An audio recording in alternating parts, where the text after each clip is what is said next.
우리 함께 마음을 모두어서 하나님께 예배드리겠습니다. 내가 전심으로 주께 감사하며 신들 앞에서 주께 찬송하리이다.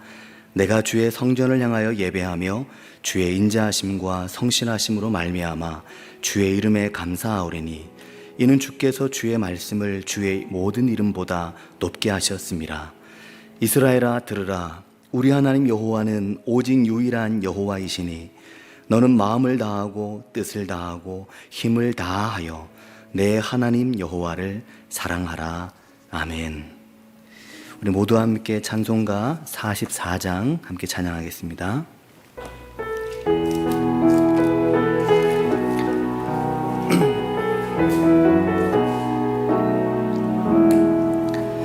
지난 일의 동안에 예수 인도했으니 주의 전에 모여서 감사 찬송합니다.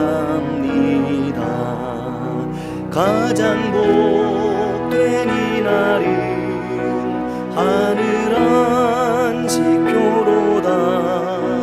가장 복된 이날은 하늘 안식표로다. 주의 공로 힘입어 은혜 주신 빌 때에 화목하게 하시고 죄를 벗겨주소서.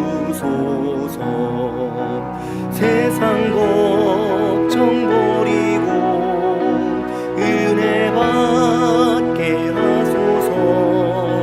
세상 걱정 버리고 은혜 받게 하소서. 하나님의 이름을 찬송하러 왔으니 모임 중에 계시고 영광 나타내소서. 기쁜 하늘 잔치에 참여하게 하소서. 기쁜 하늘 잔치에 참여하게 하소서. 주의 기쁜 복음을 모두 듣게 하시고 주의 은혜 베풀어 위로하여 주소서. 주님 오실 때까지 이날 지키리로다. 주님 오실 때까지 이날 지키리로다.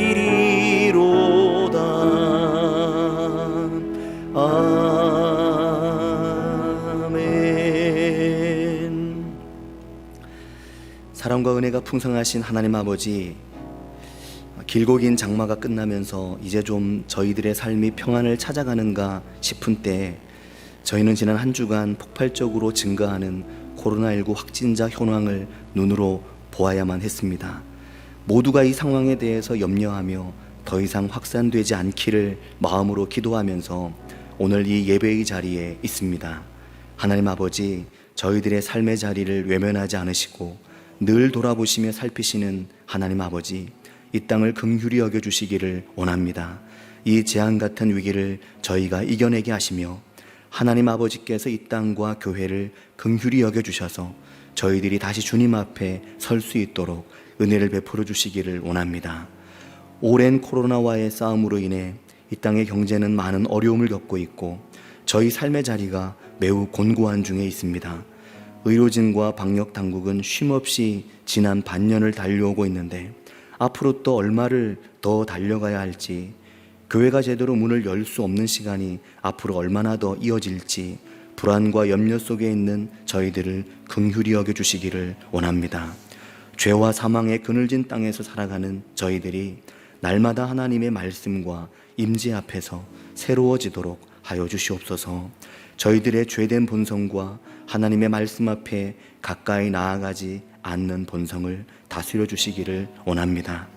예수 그리스도의 이름으로 기도드리오며 이제 하나님과 나만이 아는 용서받아야 할 죄들을 침묵 속에 고백하겠습니다.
그러나 주여, 주는 긍휼히 여기시며 은혜를 베푸시며 노하기를 더디하시며 인자와 진실이 풍성하신 하나님이시오니 내게로 돌이키사 내게 은혜를 베푸소서. 그러므로 이제 그리스도 예수 안에 있는 자에게는 결코 정죄함이 없나니 이는 그리스도 예수 안에 있는 생명의 성령의 법이 죄와 사망의 법에서 너를 해방하였음이라. 아멘. 나는 전능하신 아버지 하나님 천지의 창조주를 믿습니다. 나는 그의 유일하신 아들 우리 주 예수 그리스도를 믿습니다.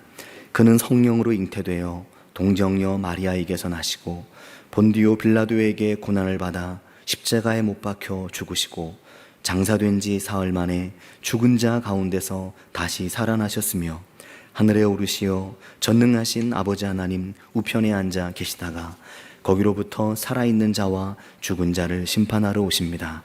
나는 성령을 믿으며 거룩한 공교회와 성도의 교제와 죄를 용서받는 것과 몸의 부활과 영생을 믿습니다. 아멘.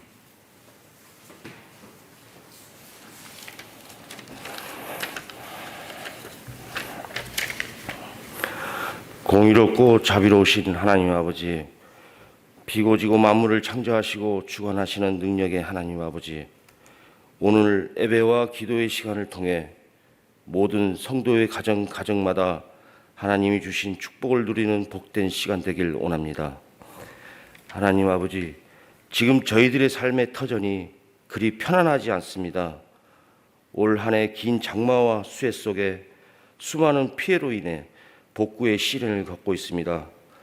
또한 좀처럼 잠식하지 않고 확산되는 코로나 바이러스로 인해 공포와 경제의 어려움 속에 놓여 있습니다. 능력의 하나님 아버지, 믿음의 자녀들을 붙잡아 주시옵소서. 주님이 주신 영원한 생수의 말씀으로 이 어려움을 헤쳐나갈 수 있는 지혜롭고 건강한 믿음의 자녀들 되게 하시옵소서.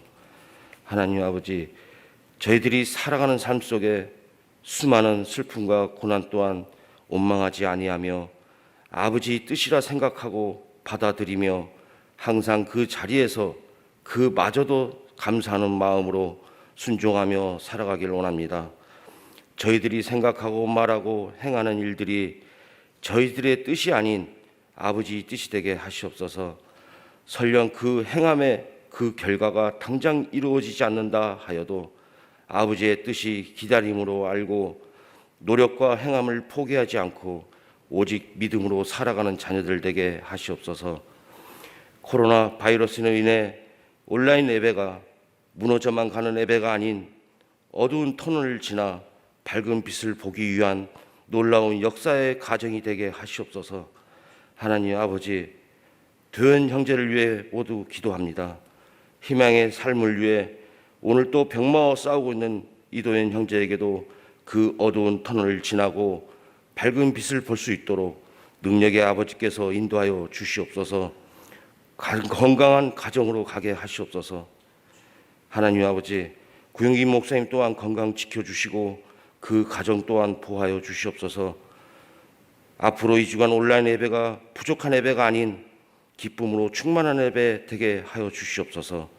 예수 그리스도 이름으로 기도드립니다. 아멘.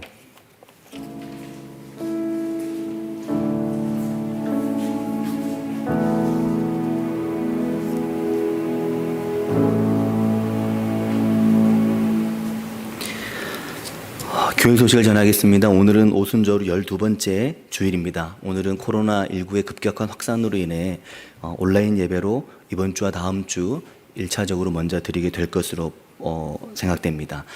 성도님들의 삶에 하나님의 은혜가 함께 하시길 바랍니다. 자세한 내용들은 주보 광고를 통해서 또 홈페이지와 밴드를 통해서 확인하시기를 바라고, 코로나19의 급격한 확산 속에 있는데 위에서 기도해 주시기를 바라고, 마스크 착용을 꼭 하시고, 또 대중이 모이는 곳을 늘 주의하시길 바라고, 대중 집회 참석은 하지 않으시도록 부탁을 드립니다. 집사님께서 기도 중에 말씀하셨지만 도현 형제를 위해서 기도해 주시길 바라고, 도현 형제는 퇴원을 일단 해서 집에 와서 지금 몸을 보충하는 중에 있습니다. 또 김정희 권사님은 분당 보바스 병원으로 옮기셔서 한 달 정도 재활치료를 받으실 것으로 보입니다. 위에서 기도해 주시길 바랍니다. 오늘 하나님께서 우리에게 주신 말씀은 사무엘하 6장 6절에서 11절 말씀입니다.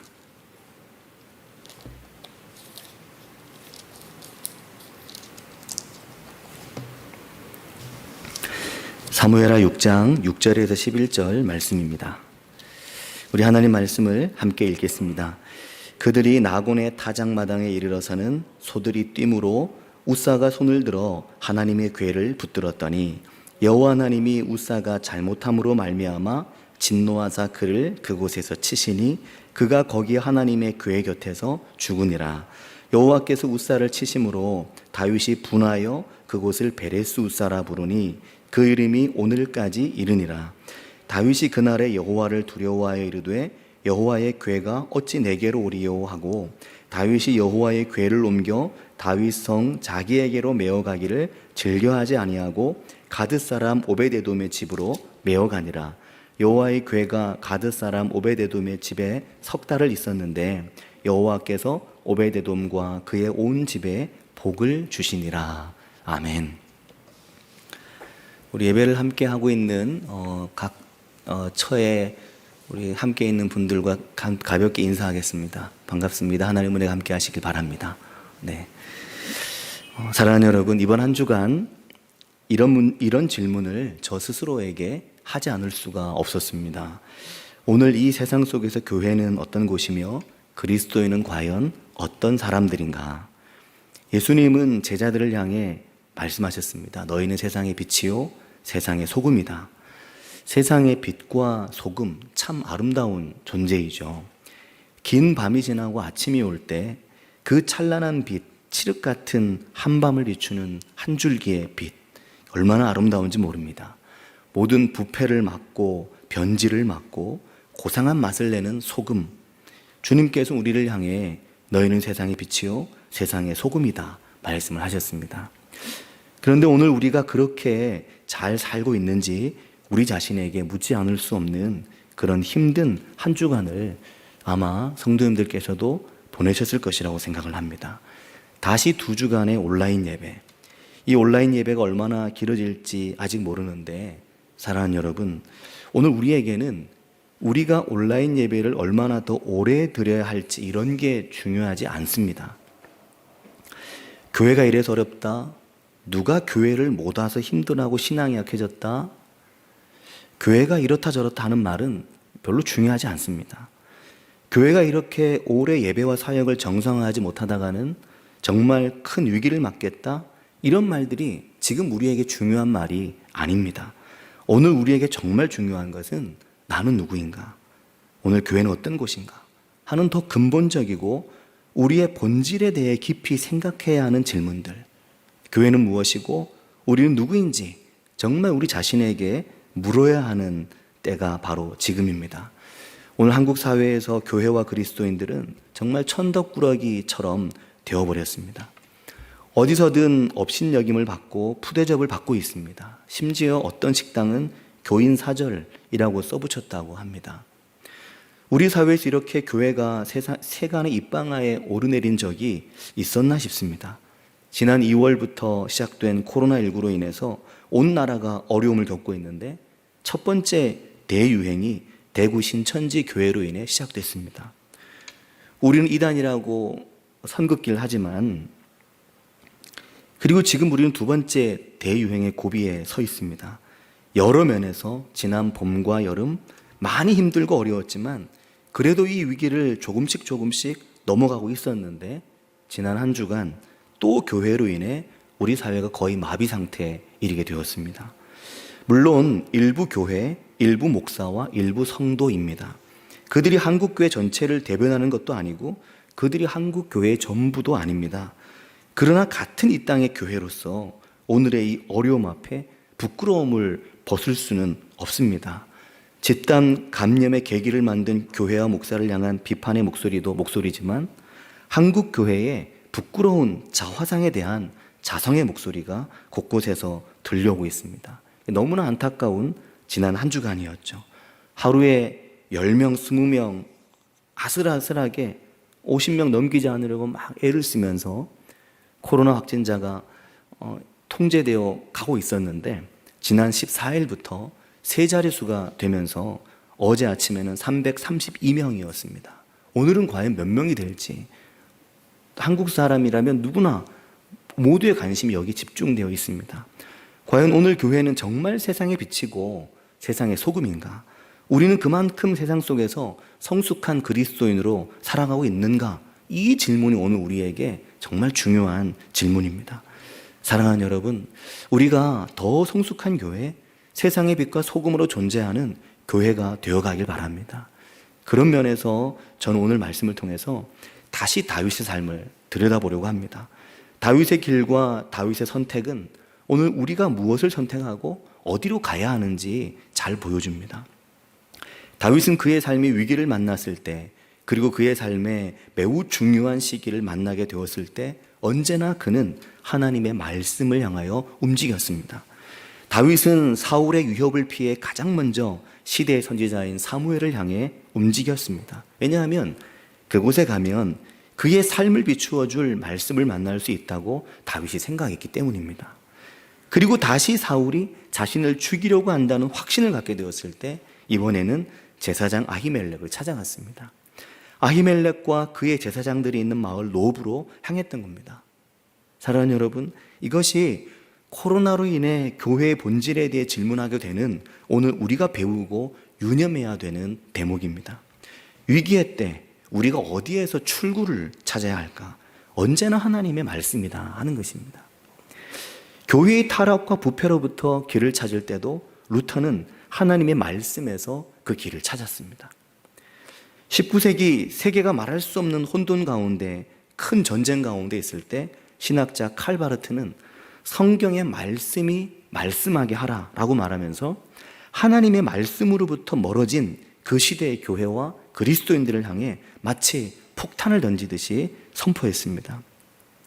거짓된 말씀이 넘쳐나고 설교의 대부분을 사람의 가르침이나 교훈, 자신의 이념과 정치적인 발언으로 가득 채우거나 그것도 아니면 우스개 이야기에 유머에 재미있는 이야기, 교훈적이고 시중에 있는 좋은 잡지에서 얼마든지 볼 수 있는 글들로 채운 설교, 가미된 말씀이 아니라 하나님의 순결한 말씀, 그 말씀이 말씀하게 하라. 이것이 바르트의 선포였습니다. 그리고 그의 로마서 강해는 그 시대의 설교자들은 물론이요, 교회와 성도들에게 엄청난 영향을 끼쳤습니다. 왜냐하면 하나님은 오늘도 여전히 하나님의 말씀, 이 성경을 통해서 이 시대와 우리에게 말씀하시기 때문입니다. 이러할 때일수록 더 교회와 목회자와 성도들이 하나님의 말씀 속으로 들어가야 됨에도 불구하고 그렇지 못한 것은 매우 안타까운 일인 것입니다. 하나님의 말씀이 우리에게 나침반이 되어야 하지 않겠습니까? 그래서 다윗은 그의 삶의 중대한 순간을 만날 때마다 다윗은 그의 삶의 일상에서 늘 하나님을 향해 하나님의 말씀과 하나님의 말씀 앞에 신실한 믿음의 사람들 가운데로 나아가고 있는 것을 우리에게 보여주는 겁니다. 그러나 패망에 이르고야 마는 사울의 인생은 달랐습니다. 왕이 된 후 다윗을 쫓아다니는 것에 거의 모든 시간을 사용하고 결국 그는 사무엘상의 마지막 부분을 보면 블레셋과의 전투에서 중상을 입은 후에 블레셋 군대에게 모욕을 당할 것을 두려워한 나머지 자기 칼을 뽑아 자살을 함으로 안타까운 그의 인생을 마감하는데, 그뿐 아니라 그날 그의 자식들까지, 심지어 다윗과는 둘도 없는 절친이었던 요나단마저 그곳에서 죽게 됩니다. 저는 이 부분이 너무 마음이 아픈 부분입니다. 요나단, 다윗에겐 정말 둘도 없는 친구였습니다. 다윗의 여정에 요나단은 말할 수 없이 큰 힘이 된 사람이었습니다. 그러나 아버지 사울로 인해 요나단의 인생이 그렇게 쓸쓸하게 사무엘상 31장을 보면 길보아 산에서 끝이 나고 맙니다. 다윗이 드디어 온 이스라엘과 유다의 두 번째 왕이 되었을 때 다윗이 왕이 되자마자 처음 한 일이 있습니다. 그 일이 무엇인가 하면 다윗은 온 이스라엘과 유다의 왕이 되자마자 가장 먼저 바알레 유다로 향했습니다. 거기로 간 이유는 사무엘상 6장 2절을 보면 거기서 하나님의 궤를 자신이 있는 이스라엘의 중심지로 모셔오려고 한 것이었습니다. 왜냐하면 하나님의 법궤가 무려 30년 이상, 어떤 곳은 70년 정도 된다고 해석을 하기도 하는데, 긴 시간 동안 바알레 유다의 기럇 여아림이라고도 하죠. 거기에 나이든 제사장 아비나답의 집에 방치되다시피 있었기 때문입니다. 다윗은 왕이 되자마자 이 하나님의 법궤를 이스라엘의 중심으로 모셔오려고 한 겁니다. 자, 그런데 바알레 유다로 갈 때 다윗을 잘 보셔야 됩니다. 다윗의 마음이 어떤 것인지 여기서 드러나는데, 사무엘하 6장 2절을 보면 다윗이 일어나 자기와 함께 있는 모든 사람과 더불어 바알레 유다로 가서 거기서 하나님의 궤를 메어 오려 하니, 이렇게 말씀합니다. 다윗은 자기와 함께 있는 모든 사람을 데리고 하나님의 궤를 메어오는 현장으로 향했던 것입니다. 그리고 1절을 보면 이 일을 위해 이스라엘에서 뽑은 사람 3만 명을 다윗은 모았습니다. 다윗은 자기와 함께 있는 모든 사람들, 그리고 특별히 뽑은 사람 3만 명, 그들 모두를 데리고 가는데, 특별히 뽑은 사람들은 군대의 개념이고 자기와 함께 있는 모든 사람들은 백성이라고 하는 히브리어가 사용돼서 백성들 개념입니다. 다윗은 하나님의 궤, 하나님의 말씀, 하나님의 현현, 하나님의 실제 상징인 이 법궤를 이스라엘의 중심으로 모셔오는 일에 모든 함께 있는 백성들을 동원한 것을 보게 되는 겁니다. 그런데 문제가 발생했죠. 이 법궤를 모셔오는 과정에서 하나님의 법궤는 반드시 제사장들이 어깨에 메고 이동해야 하고 법궤 자체에도 절대로 손을 대면 안 되는데, 사람들은 이 법궤를 새 수레에 실었던 것입니다. 하나님의 법궤를 옮기는 소중한 이 절차가 그들에게서 무시되고 그들은 이 소중한 것을 몰랐던 것입니다.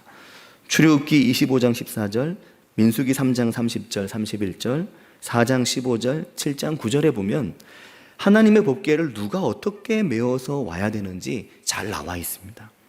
그럼에도 불구하고 아비나답의 두 아들 제사장인 우사와 아효는 하나님의 법궤를 수레에 싣고 그 수레를 몰았다고 3절에서 말씀을 하고 있는 겁니다. 법궤를 옮기는 과정은 다윗의 열심과 하나님을 향한 사랑의 마음은 있었지만 처음부터 뭔가 잘못되어 있다는 것을 알 수 있는 거죠. 이 일이 제대로 마무리될 리가 없다는 것을 알 수 있습니다. 산에 있는 아비나답의 집에서 불안불안하게 법궤가 사람이 메고 오는 것도 아니요, 소가 끄는 수레에 실려 불안불안하게 내려오고, 다윗과 함께한 사람들은 법궤가 돌아온다고 다 함께 악기를 연주하고 있으니 수레를 끌던 소가 많은 인파와 악기 소리에 놀라고 만 것입니다. 본문의 6장 6절을 보면 그들이 나곤의 타작마당에 이르러서는 소들이 드디어 뛰기 시작한 것입니다.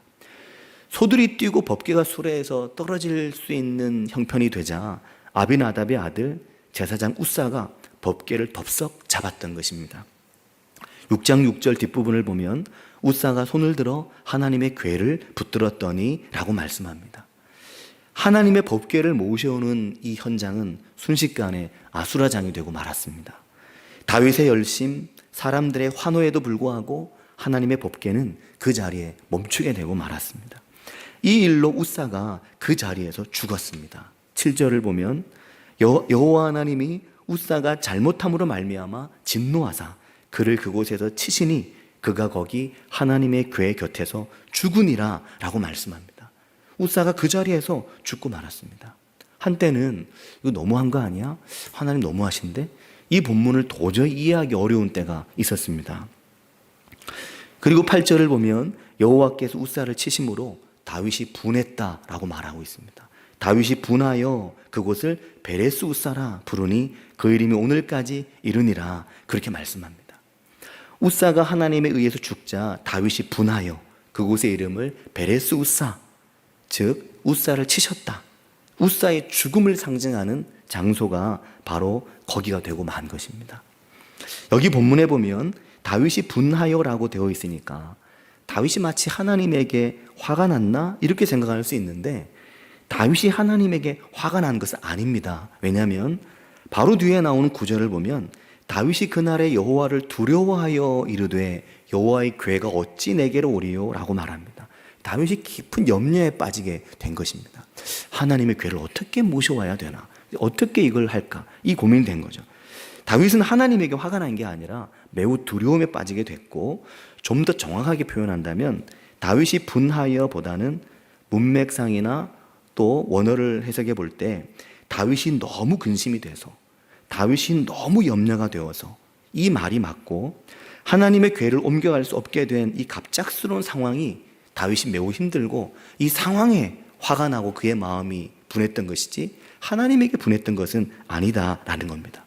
그래서 공동 번역 성경은 이 부분을 다윗이 몹시 마음에 걸렸다 그렇게 표현을 하고 있습니다. 사랑하는 여러분, 결국 하나님의 궤는 다윗의 성으로 옮겨지지 못하고 가드 사람 오베데돔의 집으로 가게 됩니다. 자, 그런데 우리가 생각해 보아야 되는 게 있습니다. 이곳이 베레스 웃사가 되었습니다. 베레스 웃사, 웃사의 죽음, 하나님께서 웃사를 치셨다. 왜 이곳에서 웃사가 죽었을까요? 이 이유는 조금 더 생각해 보아야 합니다. 그 이유는 사람이 자신의 위치를 넘어서 하나님의 관리자 행세를 하려고 하면 죽게 된다는 것을 우리에게 말씀해 주는 것이다 할 수 있습니다. 웃사는 하나님의 법궤에 아무도 손을 대어서는 안 되는데 덥석 손을 댈 정도의 사람이었다 하는 것입니다. 물론 법궤가 바닥에 떨어질까 싶어 순간적으로 그랬다고 할 수도 있지만 웃사의 이 순간적인 행동, 이 반사적인 행동, 하나님의 법궤를 수레에 싣고 그것도 안 되는 거였죠.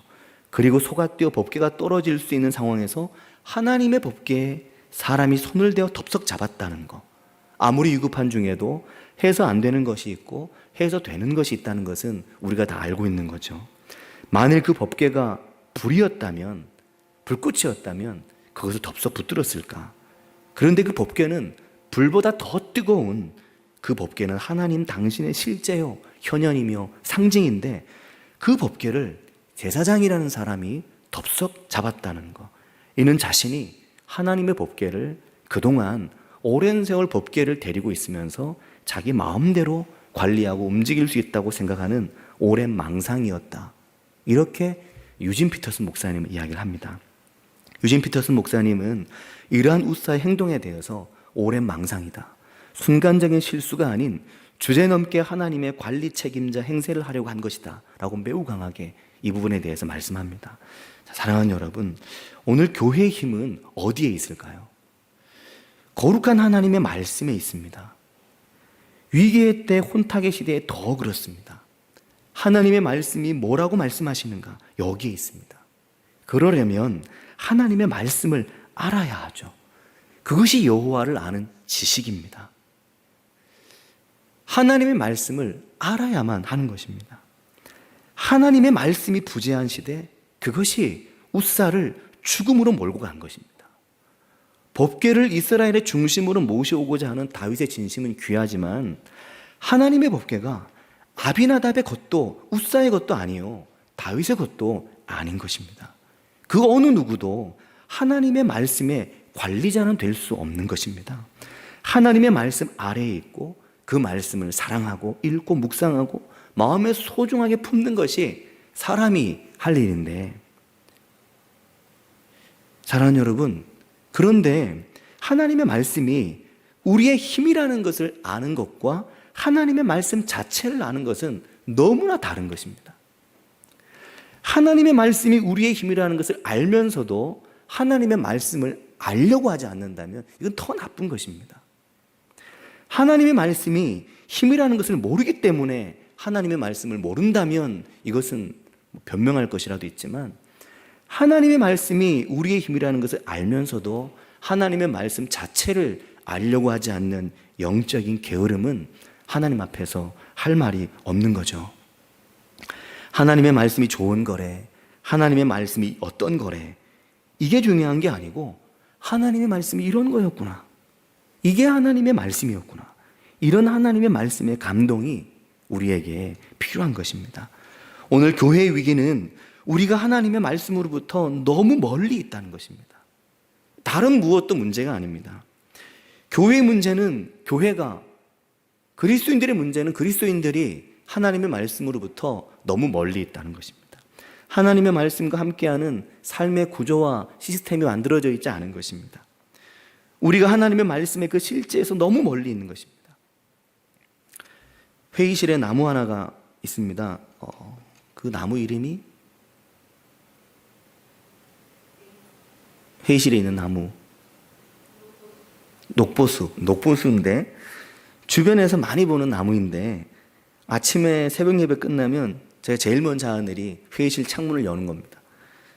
창문을 열어 환기를 시켜주는 게 그 녹보수에게 제가 하는 유일한 것이기도 하고, 바람을 잘 맞아야만 얘가 잘 산다고 해서, 그러다 어떨 때는 이 나무가 내 상전이구나 그런 생각이 들 때가 있습니다. 그런데 항상 보면 녹보수 아래에는 나뭇잎들이 많이 떨어져 있거든요.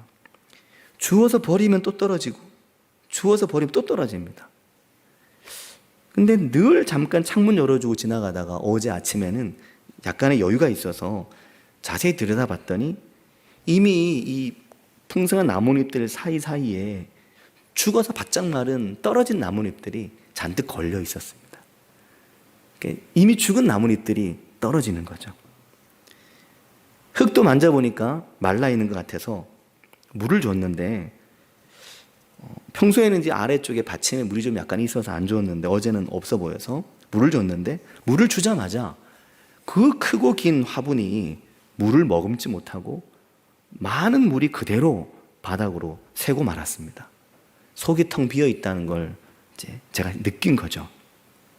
속이 흙으로 차 있지 않고 속이 비어 있구나, 속에 모래만 있구나, 그걸 보면서 우리 믿음의 토양에 대해서 생각을 하게 되는 겁니다. 우리의 속은 어떤가? 하나님의 말씀이 반석이요, 하나님의 말씀이 옥토인데 우리 속에 반석과 옥토로 채워져 있는가, 아니면 우리 속에 모래만 가득 들어있는가 하는 겁니다. 전광훈 목사의 광화문 집회와 사랑제일교회의 800명에 이른 확진자, 어제 늦은 밤 거의 800명이 육박했는데, 한국교회 전체가 우리 사회로부터 비난을 받고 있고 방역과 의료 시스템의 붕괴가 오는 게 아닌가 하는 불안에 떨고 있죠. 전광훈 목사의 많은 말들이 마음에 걸렸습니다. 그런데 지난 수요일 새벽에도 말씀드렸지만, 전광훈 목사 중심으로 돌아가게 돼 있어. 나 하나님 보좌를 딱 잡고 살아요. 하나님 꼼짝마, 하나님 까불면 나한테 죽어. 이 말은 그 사람이거든요. 이 말, 도대체 무슨 생각으로 이런 말을 하는 걸까? 오늘 웃사의 행동과 조금도 다르지 않습니다. 목사라면 할 수 있는 말은 아닌 거죠. 입에 담을 수 있는 말과 담을 수 없는 말이 있는 것입니다. 신성 모독이 이런 거죠. 전광훈 목사의 이 발언 이외의 여러 부분에 대해서 주요 8개 교단 이단 대책위에서 이단성을 심의 중에 있는데, 무슨 심의를 아직도 하는지 모르겠습니다. 신중하게 하려는 것이겠죠. 이미 백석 대신 총회에서는 면직 처분을 받고, 한기총이 한국교회를 대변하는 것도 아니지만 한기총에서도 법원으로부터 직무정지를 지난 5월에 이미 받았습니다. 신앙은, 믿음은 정치가 아닙니다. 정치적인 발언으로 설교를 채우거나 이념적인 이야기로 하나님의 말씀을 덧칠할 수는 없는 것입니다. 잘못된 지식이 넘쳐나고 누구 말이 맞는지 모를 정도이죠. 심지어 성경의 말씀까지 왜곡하고 뒤집어 바꾸어 버리는 세상입니다. 사랑하는 여러분, 하나님의 말씀으로 가까이 나아가시길 바랍니다. 하나님의 말씀 안에서 묻고 길을 발견하시기를 바랍니다. 설교나 말씀, 다른 모든 것들은 보조제조로 삼고 하나님의 말씀을 직접 읽고 묵상하고 말씀과 함께하면서 말씀 속에서 하나님이 무엇을 말씀하시는지 깨닫고 발견하고 그 말씀의 길 가운데 다윗과 같이 삶의 중요한 순간순간마다 하나님의 인도하심을 받는 우리들이 모두 되기를 바라고 축복합니다. 같이 기도하겠습니다. 이 시간 기도하실 때 코로나의 상황이 매우 위중한 상황입니다. 저는 전문가도 아니지만 이 상황을 볼 때 위중하구나라고 느껴집니다. 만일 현재 이 위기 상황을 잘 못 견디면 수도권은 중환자실 병상이 결국 부족하게 되는 상황이 되게 되고 이러한 여파는 전국으로 이어지게 될 것이다 하는 것입니다. 한 사람 한 사람 생명을 살리기 위한 노력이 너무나 헌신적이고 코로나 걸렸다가 나으면 되지 뭐 하는 사람들도 있지만 코로나에 걸리는 순간 생명의 위협과 직결되는 노인들과 또 병이 있는 약한 이들, 그들을 보호하고자 하는 의료진과 방역 당국의 노력이 참으로 눈물겨울 정도입니다.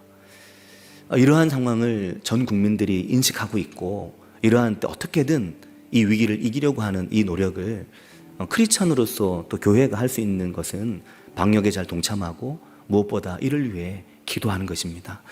이 시간에 기도하실 때 이 어려움을 교회가 잘 이겨내고 무엇보다 방역 당국과 의료진들이 지치지 않고 이 어려움을 이겨낼 수 있도록 위에서 기도해 주시고 교회가 세간의 입방아에 오르내리는 일이 없도록 위에서 같이 기도하면 좋겠습니다. 같이 기도하겠습니다. 하늘 아버지, 이 땅에 참으로 위중한 시기를 맞고 있습니다. 세계적으로 경제가 폭락을 면치 못하고 있는 중에 주님, 이 나라도 경제적인 어려움을 겪고 있습니다. 지표상으로는 선방하고 있다고 하지만 피부에 느껴지는 어려움과 고충이 이루 말할 수 없는 이때 주님, 교회를 통한 감염이 걷잡을 수 없이 확산되는 이 어려움을 저희들이 보고 있습니다. 아버지, 수십 명에서부터 많게는 800명에 이르기까지 한 교회를 통한 감염이 온 나라를 어렵게 하고 있는 중에 있습니다. 이러한 때 주님 깨우시며 주님 저희들 일으키셔서 이 위기를 이기게 하시며 이 위기 가운데 하나님이 기뻐하실 만한 교회로 거듭나게 하시며 이 위기 가운데 주님, 이 나라와 이 민족이 이 어려움을 이겨낼 수 있도록 주님 인도해 주시기를 원합니다. 주님 역사해 주시옵소서. 주님 힘들고 어려울 때 주님 인도해 주시기를 주원합니다.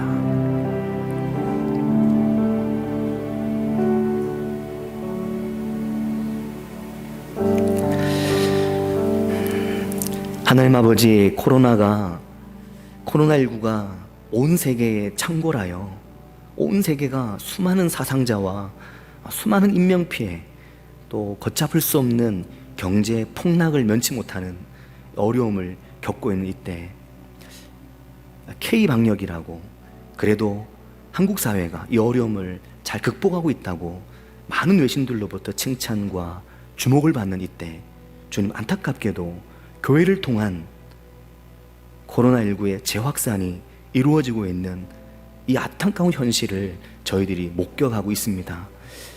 적게는 몇 명부터 수십 명, 많게는 800명에 이르기까지 지난봄 신천지부터 한국 사회를 어렵게 하는 이 땅에 있는 교회들로부터 시작된 이 아픔, 주님, 이 일을 저희들이 잘 이겨낼 수 있도록 인도해 주시기를 주님 원합니다.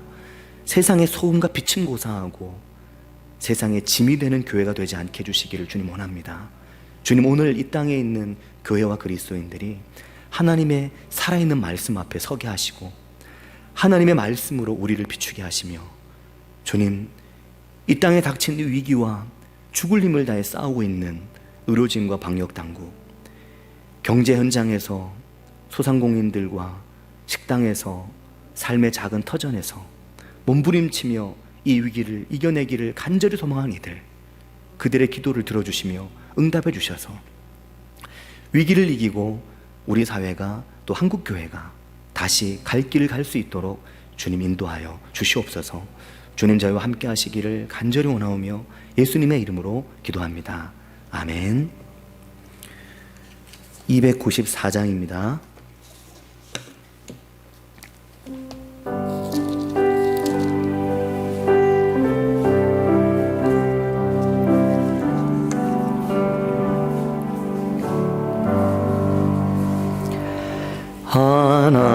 하나님은 외아들을 주시는 데까지 세상 사랑 사랑하니 참 사랑이로다.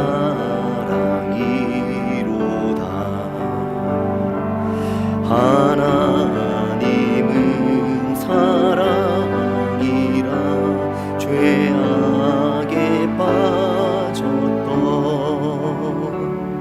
우리까지 사랑하니 참 사랑 아닌가. 하나님을 배반하고 멀리 떠난 우리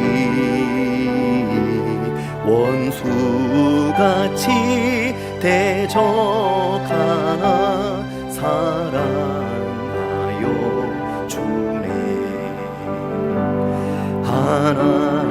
하나님은 사랑이라 죄악에 빠졌던 우리까지 사랑하니 참 사랑 아닌가. 세상 죄를 사시려 우리 죽을 대신 성자 예수 십자가에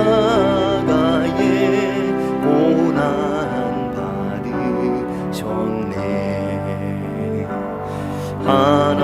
하나님은 사랑이라 죄악에 빠졌던 우리까지 사랑하니 참 사랑 아닌가. 이 사랑에 감사하여 곧 주께 나오라. 고난 영혼 주께 맡겨 구원으로 드라. 하나님은 사랑이라 죄악에 빠졌던 우리까지 사랑하니 참 사랑 아닌가. 아멘. 하나님 아버지 감사합니다. 오늘 주일을 맞아 주회 전에 저희들이 모이지 못하고 각 처소에서 온라인으로 비대면으로 예배를 드리고 있습니다. 저희 각자 삶의 자리에 은혜를 부어주시며 주회 전에 모이지 못할 때 모이지 못함이 얼마나 우리에게 안타까운 일인지를 느끼고 경험하며 주회 전에 모이는 기쁨을 상상하고 그 기쁨을 그리워할 수 있는 저희들 되게 해주시기를 원합니다. 하나님 아버지, 귀한 예물을 주회 전에 드린 이들이 있습니다. 온라인으로든 또 언제 교회로 오게 될 때 드리려고든 준비하고 있는 손길들에 복 주시며 은혜를 더해 주시고 그들의 삶이 복되게 하시고 그들의 삶이 차고 넘치는 삶이 되게 해주시기를 원합니다. 하나님께 드려진 이 모든 물질이 주의 나라와 주의 영광을 위하여만 쓰이도록 하여 주시기를 원합니다. 하나님 아버지, 저희들이 또 한 주간을 시작합니다. 이 한 주간이 어떤 시간이 될지 주님 저희가 알지 못하지만 이 한 주간 하나님의 은혜로 저희 삶을 인도해 주셔서 급격히 확산되는 코로나는 잦아들도록 인도해 주시옵고, 저희 삶의 자리에 고난과 고통의 자리, 위기의 자리, 어려움의 자리, 코로나로 수해로 폭우로 겪은 저희 삶의 많은 아픈 삶의 자리들이 회복되고 새로워지는 그런 한 주간 될 수 있도록 인도해 주셔서, 주님, 다가오는 가을 이 시간이 저희들에게 희망을 보고 소망을 보는 그런 시간이 될 수 있도록 주님 인도해 주시길 원합니다. 저희 삶을 강하게 붙들어 주시기를 바라고 원하오며 예수님의 이름으로 기도합니다. 아멘. 우리 주 예수 그리스도의 은혜와 하나님 아버지의 크신 사랑과 성령님의 함께 하심이 오늘 각자의 삶의 자리에서 예배를 드리며 하나님의 사람으로 세상 속에서 하나님의 말씀 앞으로 나아가며 살기로 마음에 다짐하는 모든 성도들과 나라와 민족과 세계 위에 특별히 코로나와 싸우고 있는 방역 당국과 의료진, 또 경제 현장에서 삶의 자리에서 고군분투하는 우리의 많은 이웃들 위해 영원히 함께 하시기를 간절히 축원하옵나이다. 아멘.